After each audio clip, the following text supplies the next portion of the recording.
Hey guys, welcome back from Thanksgiving Day break. Day break? No, we were gone for like 10 days. It was amazing, wasn't it? Loved my time off, but I'm excited to be back here with you guys. Thought that we would fill out some notes real quick together, and then we get started. Today we're looking at the formal and we're looking at the informal qualifications for president. And we're kind of asking the question, what makes a good president anyways? And how have these formal and informal qualifications kind of played a part in selecting our president? But before we get going, hey, where am I? Hey, I'm in one of my very favorite rooms in my house. It's kind of just like this little reading nook that's just kind of cool. Kind of hang out here and do stuff. But after Thanksgiving, it's time for Christmas. Yeah, look at that, man. Hey, we got our Christmas tree all set up here. Loving it. I'm a fake tree guy. I don't want to be dealing with the real tree. Yuck.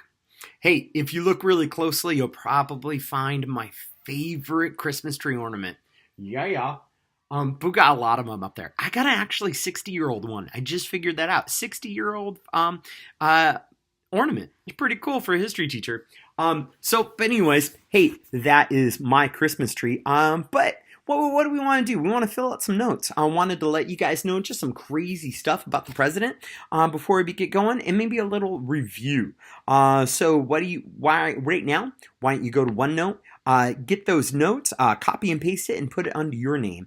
Start a folder, and you can call that the executive branch, and start putting in stuff as we do it in OneNote. So I'll give you a couple of seconds. So why don't you go get those notes from the content library and then go to your name. So the content library is at the top. So go to your name and put down, make a new page, call it the executive branch, and then copy and paste the notes in there. One thing that you can do, you can either just write on it, use it as text. But if you go to the top corner, what you can do is you can set the notes as background. And what that does is it puts it in there as background, and you won't be able to mess up with it. You won't be able to mess it up. Then what you can do is you can add text boxes right over the blanks, just like you were filling in something on paper. So whatever you feel good with. But hey, let's go down the list. First of all, formal qualifications. We've already kind of talked about this a little bit. What are we looking at? Hey, the president must be a naturally born citizen. That means that he has to be born here in the United States. He or she must be at least 35 years of age, which back when the Constitution was written, that was pretty old. As an example, John F. Kennedy, he was sworn in at 43. Currently, he is the youngest president, which means that I have one more year. I have one more year to be elected president so that I can be the youngest president. That's not going to happen, though, because we're not going to elect a president for another 3 years. So by that time, yuck, man. I'll be 45. Missed my chance. Donald Trump, he's the oldest, and he was sworn in at age 71. Second thing. A president must have been must have been 14 years a resident within the United States at any point in their life. One of the examples of this, or one of the, Dwight D. Eisenhower, he was a naturally born citizen, and at one point he had been a resident in the United States. But Dwight D. Eisenhower was a general in the U.S. Army. He spent several years outside the U.S. To command Allied forces during World War II. So that's the formal qualifications, and for the rest of the day, we'll be looking at informal qualifications. What are some of those things that we just naturally tend towards when electing a president? And how do the formal and informal qualifications, how do they help us in selecting presidents? How does that affect who we select as presidents? But I thought before we get going, it might be interesting just to find out how much did they get paid? What were some presidential perks? So really quick, presidential perks. The president was paid $25,000 back in the day. $25,000, man, that's poverty.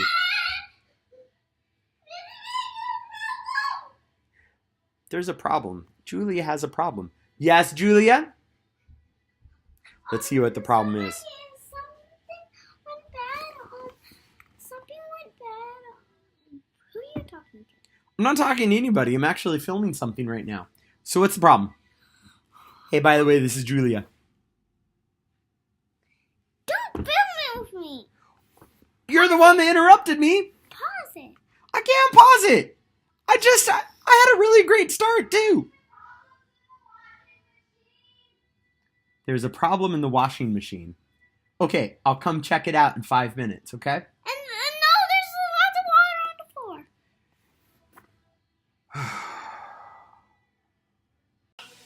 Well, we went and checked on Julia's disaster, and I'm not sure what's happening. Dishwasher is leaking, and we'll see what happens. But, hey, check this out. Jenna's in the kitchen cleaning it up. Say hi, Jenna. Hi. Oh, my word. So awesome is that. Someone else is cleaning the kitchen. I love it. So, anyways, before Julia interrupted us, we were going over how much are presidential perks. And so let's go ahead and let's kind of fill out those presidential perks real quick. So like I said, they used to get paid $25,000. Wow, that's a lot of money. I mean, if you think about it, $25,000 a year. But today, he's paid $400,000 a year, which is yeah, I know. That is a lot of money. And on top of that, he gets $200,000 for the rest of his life. Wow, that's a lot of money. So they're actually in Congress. One of the bills is actually trying to lower that. So if you're sitting there going, "My word, that's a lot of money," they're actually trying to lower that. But that $200,000 for the rest of his life, that's his pension. Yeah. He also has a $50,000 expense account. And if you think about it, he really doesn't have that much to pay because he's living in the White House and his gas and his rent and all this other stuff are all paid for. So on top of that, so he's getting $400,000 a year plus $50,000 expense account. He's living in the White House. He also has a vacation home, which is called Camp David, which he gets to go whenever he wants. He also has 80 staff as his employees, meeting his every need. He's got cooks. He's got people like Jenna cleaning his kitchen. He's got maids cleaning and making his bed. I mean, it's just crazy nuts. But if you think about it, the president is so busy. He's got no time to do dishes. One of the things, though, that I thought was really, really interesting is his transportation. So you've probably heard about Air Force One, which has got some crazy modifications to it.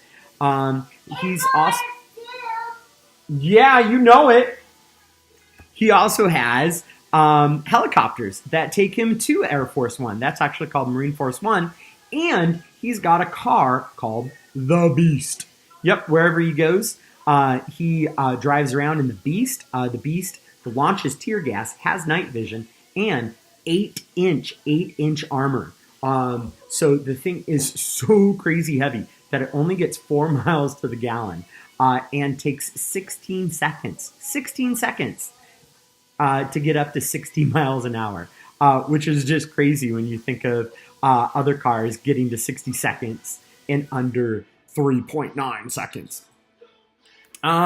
So anyways, those are some of the presidential perks. Why don't you add one of the notes? Which ones do you find most crazy nuts? Which one is like, holy cow, that is what the president gets? Well, why don't you add that to your notes on the bottom? And we'll kind of look at informal qualifications in just a couple of seconds.